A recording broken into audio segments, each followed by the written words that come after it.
So what do you think is Myanmar's path to democracy? Well, what do I think so far? It's a very bumpy path indeed. It hasn't started only just in the few months. It started a long time ago. But we're fast approaching a very decisive moment in this transition. No, I mean, whether this is going to be a transition is yet to be seen on November the 8th and the weeks that will follow. I think what these processes is leaving us as lessons is that there is some political will and some a very plural range of actors has come together and agreed to take part in these elections. And that makes that plural, which is one of the objectives that the government, but also other parties wanted to have that. Whether this is going to be the election itself free and fair, we're still working towards that end. We cannot rest until we see all the outcomes of it, I mean, those efforts. But then I think it's perhaps also the moment to set sight on what's going to happen next. No?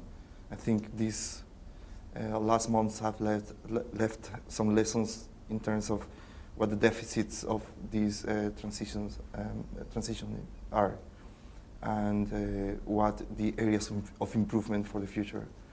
And in my experience, looking at other processes like this doesn't end with a transitional election. No? That's only the starting point of a long process of consensus building, ambitious reform, and I think the challenge now is how to get to that point with new terms of engagement. No, so the elections I think will set the terms for that process to start, but we should not lose sight of that. Perhaps the most important part is what's going to happen after the elections. Okay, so Myanmar has quite a unique place in history, and especially now. So, but if you were to compare it with another country that was transitioning in or has transitioned into a democracy, what country would that be based off of similarities? I think one of the main factors that can help you make comparisons is the presence or the role of the military that has, in this transition. I'm Latin American. I can think immediately of Chile, Argentina. Most Latin American countries had military dictatorships at some point in time, no?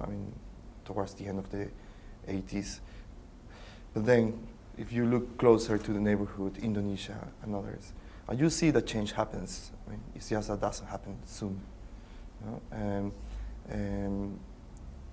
There is the way you move from a military or authoritarian regime towards a full-fledged democracy.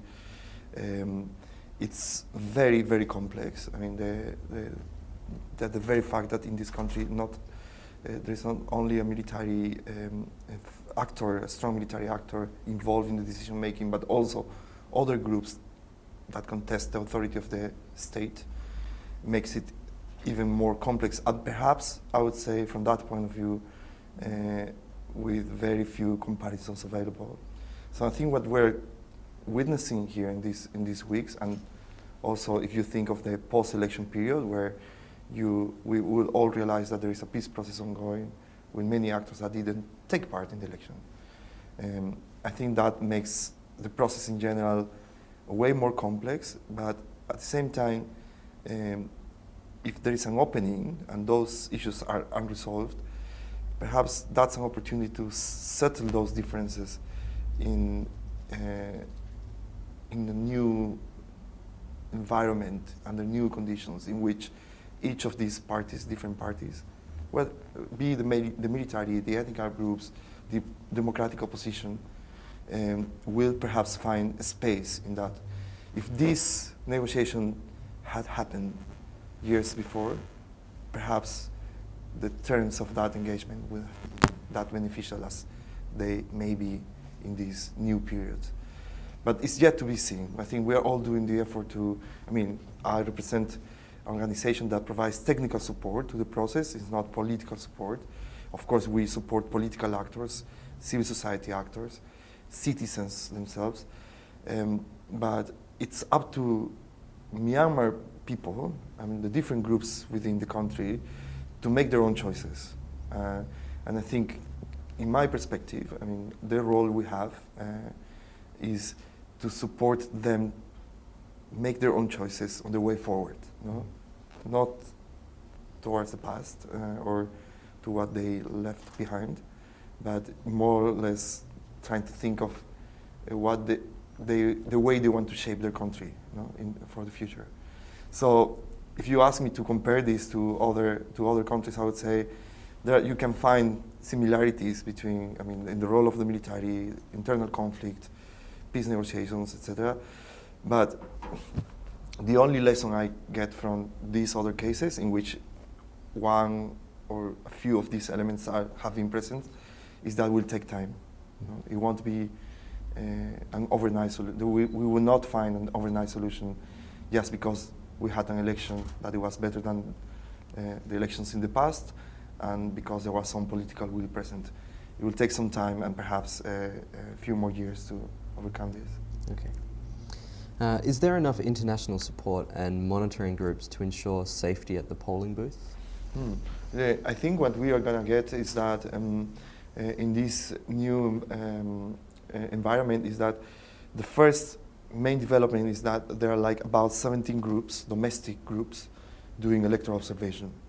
And these 17 groups will have about, in their own estimates, above 15,000 observers in the polling stations, monitoring polling stations.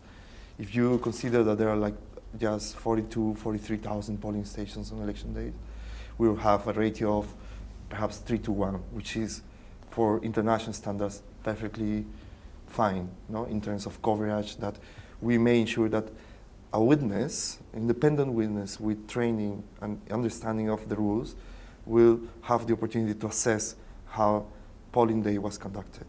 So I would look first at what the domestic election observation organizations have done, and they are doing enormous efforts trying to get the people, do the training, etc. The second is international observation. And this is the first time in history that international observers are not only allowed, tolerated, but invited. The authorities, both the Union Election Commission and the Ministry of Foreign Affairs, have invited different organizations to support this.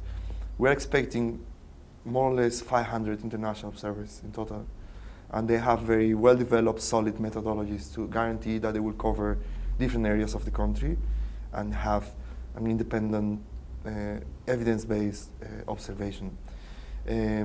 They are now discussing the deployment plans. They are looking at those areas with risk or where there may be some allegations or risk of confrontation or disputes that may not have an easy way of handling. For all what I can say, I think that's an enormous army of observers that well distributed, well aware of the context, can indeed make a difference. Will deter any attempt of doing something wrong on election day. Just their sole presence, it's a guarantee that they can watch, observe, witness, and they have authority to communicate this to the authorities.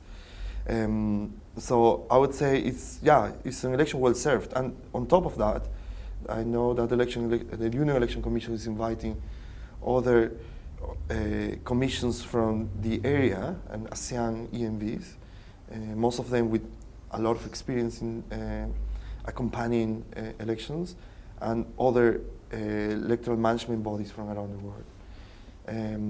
If you count that, embassies, international organizations doing electoral observation, like very solid reputation, like the Carter Center, UNFREL, the European Union, embassies, all embassies doing their own effort to monitor different areas of the country because they've been invited to. Yeah, I think it's an election that we will receive different accounts of what happens on election day, and it will serve. It will help us make our own opinion of how it was conducted. Indeed. So what is the UEC doing to ensure that there is no voter manipulation ahead of the voting day? Instances where there are factories owned by politicians or candidates, sorry, and allowing their voters or their workers to be able to become residents in the area to then vote. How is the UEC working with issues like that? Yeah, one of the examples you're giving is with reference to the voter list and the ways to make changes to the voter list. The national display period finished last Sunday, and I understand that it's been an enormous effort. I mean, the list has been displayed in more or less 17,000 locations. It's the number of villages or wards in the country, and of course I've been reading on my way here the report by PACE, in which they had systematic observation of what had happened. International IDEA is not involved in the preparation of the voter list, but we have been following closely the efforts on voter education, the efforts in building a team, an IT team that is capable and to put together a database which is strong enough to cover for all this. There have been the Union Election Commission, with support of the international community, printed above 10 million, almost 13 million different forms to ensure that different people could fill this out.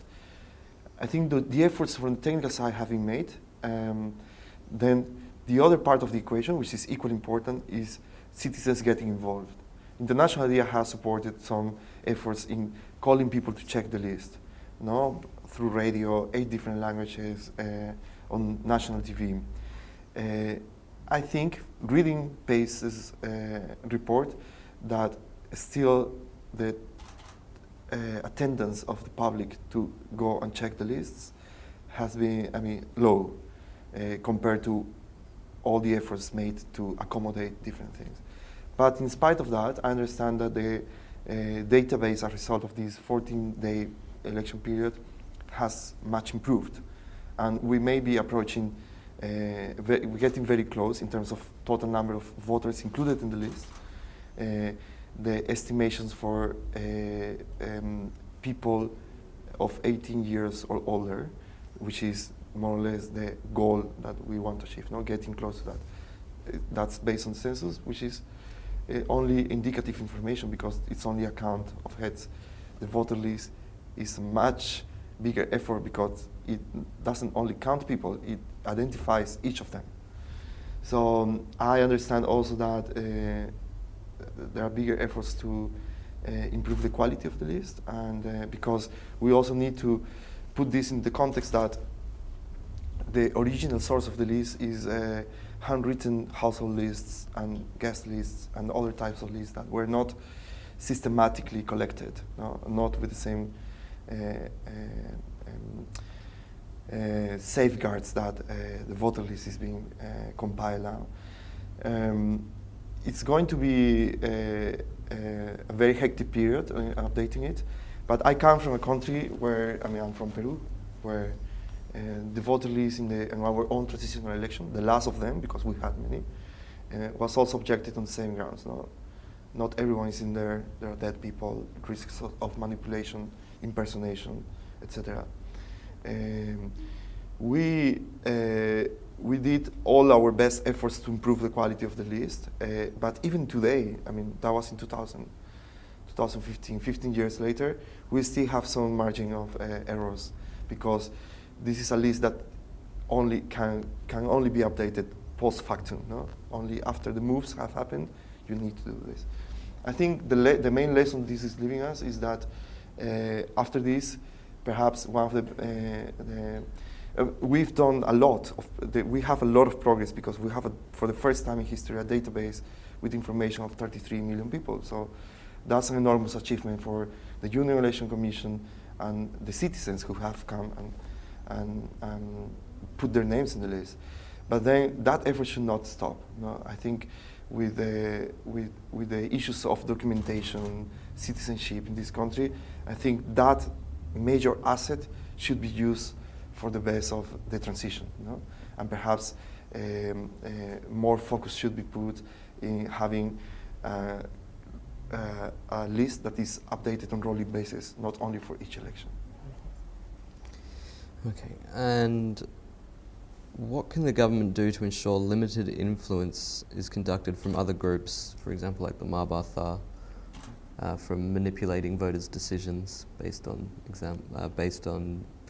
persuasion of race and religion, for example? The Constitution and the law, in my view, as an outsider, do have strong statements about the separation between politics and religion. I think most of these obligations, from the legal point of view, are directed to politicians and parties. So there are restrictions for parties to use religious sites or messages, or receiving money from religious organizations. I'm not sure if the Constitution and the legal framework in general are so strict with those who are outside politics and try to intervene in the election campaign.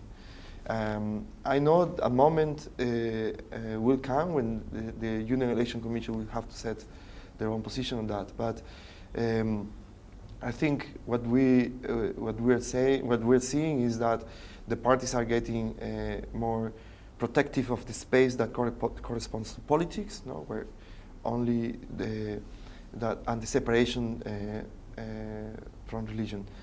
I think it's up to Myanmar authorities and politicians to decide how far this or how the way they want to separate these two things.